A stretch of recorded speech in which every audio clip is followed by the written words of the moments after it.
فصل الشتاء بمرتفعات الأطلس الكبير الشرقي له مميزاتها، فالبياض يكسو الجبال لأشهر عدة وتتحول الطرقات إلى مسالك صعبة، كما هو الحال بالنسبة لطريق نحو قرية أغدو التي كانت وجهتنا الأولى خلال إنجاز هذا الروبورتاج.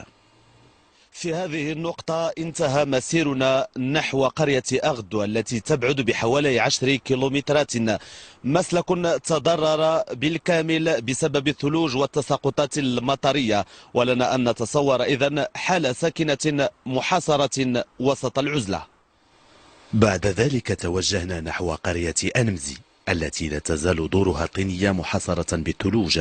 درجات الحرارة هنا تنزل إلى ما دون الصفر ليلا، وتصبح التدفئة من ضروريات الحياة اليومية. الأجواء باردة جدا، ونقاوم هذا القر بحطب التدفئة. نتخلى عن العمل من أجل جلبه، ونقطع من أجل ذلك مسافات طويلة. ما استعيد ما يتساوي المصروف ما يتساوي. تتوقف ساعات شتاء بدوار أنمزي، حيث تغمر ثلوج المراعي والحقول لتشل أنشطة الساكنة المرتكزة على الزراعة وتربية المواشي.